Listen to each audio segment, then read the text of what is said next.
Hi, welcome to Traveling Down, Biblical Archaeology for the 21st Century. I'm Gary Byers. This is Dr. Steve Collins, our resident rock star, pottery expert. He's the boss. And we're talking today from the ARC, the Archaeological Research Center of the Tel El Hammam excavation. Here's where we work with all the materials that we bring back. Now, a lot of things stay in Jordan. They're in a storehouse there in Salt in Jordan, and that's not the kind of salt that, but that's a place called Salt. And that's where many things stay, but we bring a lot of the broken pieces of pottery back with us. And boy, do those broken pieces of pottery turn into something. They have stories to tell. This is amazing stuff. And of course, we've got pottery from all 15 seasons all around us. But we want to talk to you about a couple of pieces that are pretty amazing. Pull that up. This is just phenomenal. And I'll hold it here. And if Danny wants to twist it, he can tell me, and I'll twist it otherwise. Dr. C, what in the world is this? Well, this is a class of vessel called a jar. This is essentially a jar. Now, the rim is broken off here, but you can see we have a handle here on the side. There would be a matching handle on the opposite side. And this is would be sort of a modest size storage jar. It's not a big one, and but say a small storage jar. But the interesting thing about it is it fits in a class of vessels because of its decoration. The class is called chocolate on white ware. And you can see why. Here's the white slip. Okay, they paint it with white slip and then burnish it and then paint it with this chocolate colored paint. You can see some here and here, the decoration. And this is a classic Middle Bronze Age 2 form. You can see this squiggly line going through the register, the two lines with a squiggly in between. There's another one up here on the neck. There's another small one here, and even a little bit on the handle here. Yeah, even a little bit of paint going down the handle. But you say, well, it's all different colors. Why do we have so many different colors? Now, the whole vessel originally looked like this. This is the original color of the paint and of the vessel surface. But something happened to this vessel. In the violent meteoritic airburst destruction of Tal El Hammam, which we believe is the site of Sodom, which came from the southwest to the north, moving to the northeast, this vessel in the destruction matrix, which is about 1 meter to 1.5 meters deep across the palace area. This does come from the palace. And this vessel, we're not sure about the sequence of events here. We're still studying it. But it was blown apart and burned variously in different locations, strewn across a wide expanse of the palace itself. Now, we're going to show you that dramatically in a minute when we look at some paperwork as to the distribution of these shards that make up this vessel. Now, originally, these shards were in so many different places that some of them were excavated in different squares. And a square is 6 by 6 meters. On our grid, a square is 6 by 6 meters. So some will come from one square and another square and another square even further away, and excavated at different times during the season, or even excavated in completely different seasons. So one might be excavated in 2015, another piece or two of it, or a few pieces in 2016 or 18, and even 2020. So they come from all over the place. Now, we know from our 15 years of excavating that when we get to this level where this destruction occurred, that we don't find whole vessels. They're just smashed in pieces, and all we get are parts. We get a few handles, a few rims, a few bases, but we never can put the whole vessel together as this one. And the only reason we could put these pieces all together was because of this chocolate on white decoration that we know very well. And we saved these pieces just because they were pretty. We didn't have the rest of the vessel, and we had no idea where the rest of them were. They were gone, right, as far as we knew. And there are and in these trays that we have going over this way, there are dozens of other Yeah. vessel pieces, but no whole vessels, just pieces. And many of these are strewn over what we might have 3 pieces of one vessel, but strewn over many meters. Yeah. And at different levels in the destruction matrix. Some low, near the floor, some a meter higher, okay? And so it has lots of little cousins and friends, but they're all in bits and pieces. Yeah. Now, when you look at this thing, it's pretty interesting. You want to kind of turn it, let's kind of turn it over on its side so we can get a look at it. You see this scorch mark. Here's a separate scorch mark. This is burned differently. Okay, this part up here is not burned at all. Now I'm going to turn it on the inside because it's as instructive on the inside as it is on the outside. If you'll look at this, I'll hold it. you will see that here you have scorch. Here's the normal color of the clay. Here's the normal color of the clay. This is scorch. Look at this extra little scorch mark. This was scorched at the same time, but this little black line of scorch comes across here. And let me turn it over this way. If you see that as the scorch mark comes up the vessel on the inside, this scorch mark, which is the edge of some kind of a burn. We don't know all the phenomena yet, but it comes here and it then goes over the break to the other side. So this is a broken piece of pottery, and the burn comes from the inside right over to the top to the outside. Yep. That means that piece was broken apart, and just that whole piece was burned like that. So the thing was exploded and moving into different areas, and where it either during its flight or after it landed, wherever it landed in the matrix, it was being burned. Many of these pieces were being burned differently than other pieces. Now look, this piece of the vessel, this piece right here, was still intact with the handle on it. Mm-hmm. Because it's all, the burn pattern goes from sherd to sherd to sherd. Okay? It's one burn pattern. But this set of 3 sherds right here were found in a different location, and they are untouched. They are unscorched.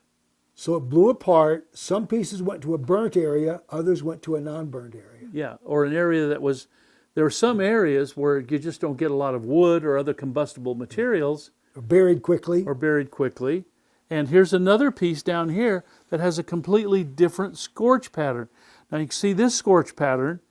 These pieces all were together, unbroken, at least for a bit, before they, as they were burned, they were together before they were broken apart.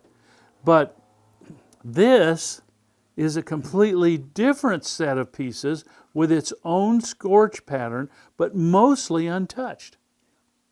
And you can see it on the other side that the scorch marks come down on this, but on the outside, but not on the inside. Now there's a lot of different things going on here. We think this is happening very, very quickly.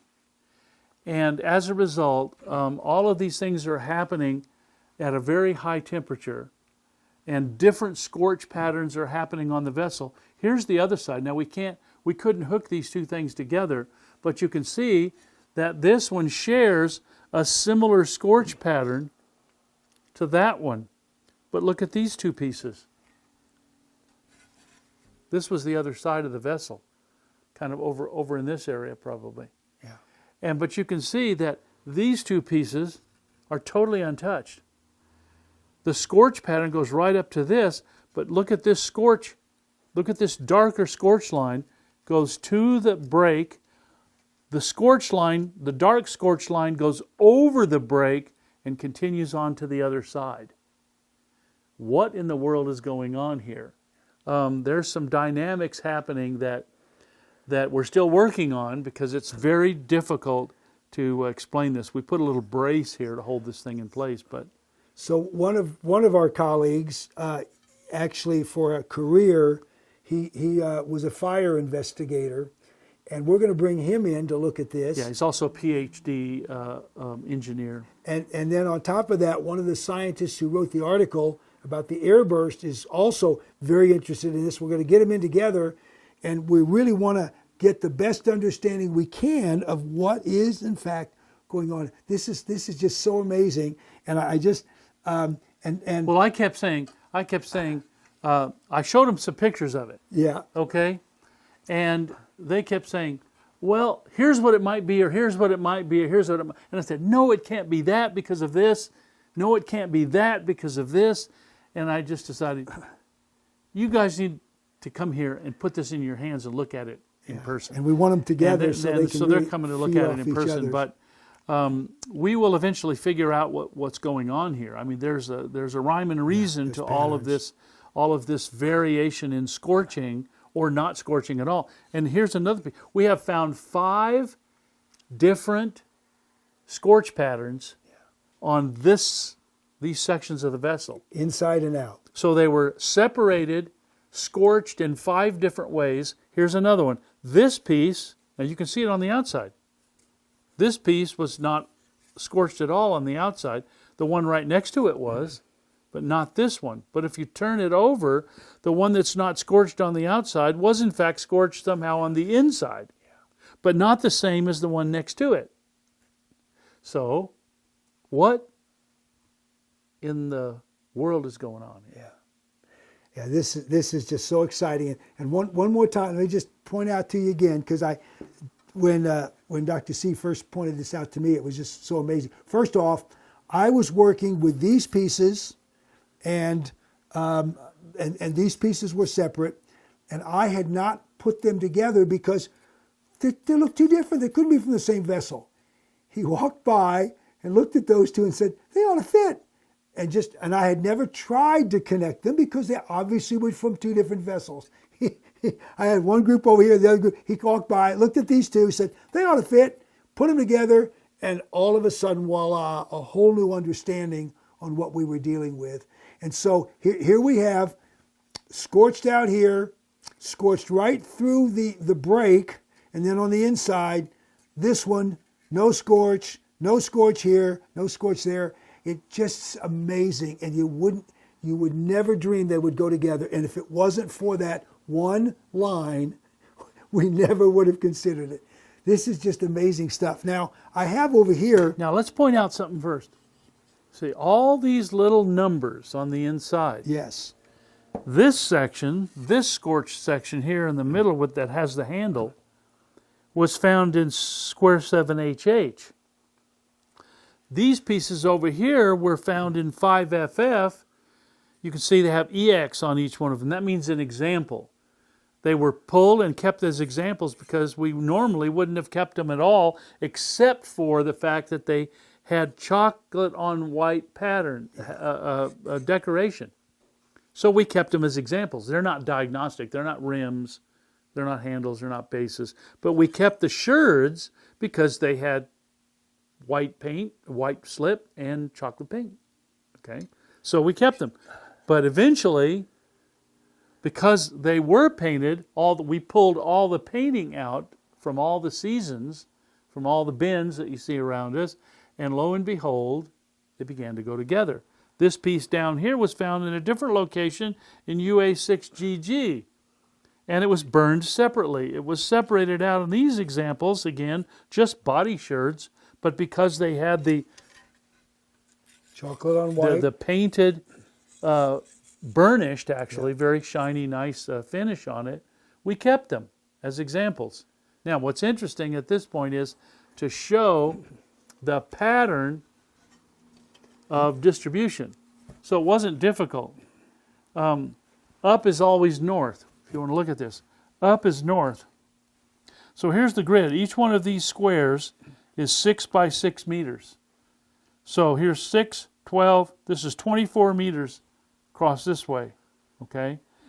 Now, here is a set of shards, and we marked them here, but some were found in locus 38 of 5. This would be 5 FF.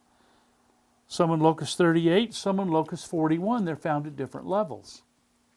Okay. Yeah, all in this destruction matrix. All in the destruction of about matrix. a meter and a half. Right. And then some of them were found in 6 GG in different loci, locus 64, 24, and 30, all at different levels. Some of those levels are as much as a meter apart in the vertical depth of the matrix. Here's a set found in 7 GG in locus 46, and then some in 8 HH. Was that your square? Yeah. 8 HH in locus 23. And look at the pattern, southeast to northwest. And what was the idea that the meteor came from where?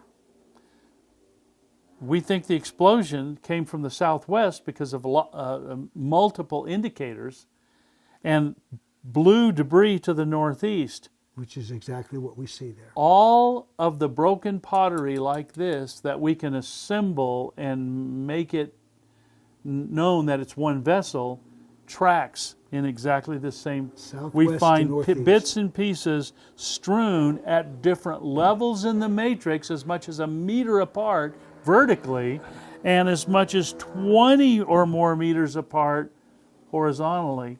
And not only that, Gary, but we don't know that there aren't more here because we haven't excavated this square or this square or this square. So this distribution might go for 100 meters. Who knows? We need a rim, we need a base, and then we'll have the whole vessel. Well, this is archaeology. This is archaeology for the 21st century because we've been troweling down. Hope you've enjoyed this time with us. Please come back next time.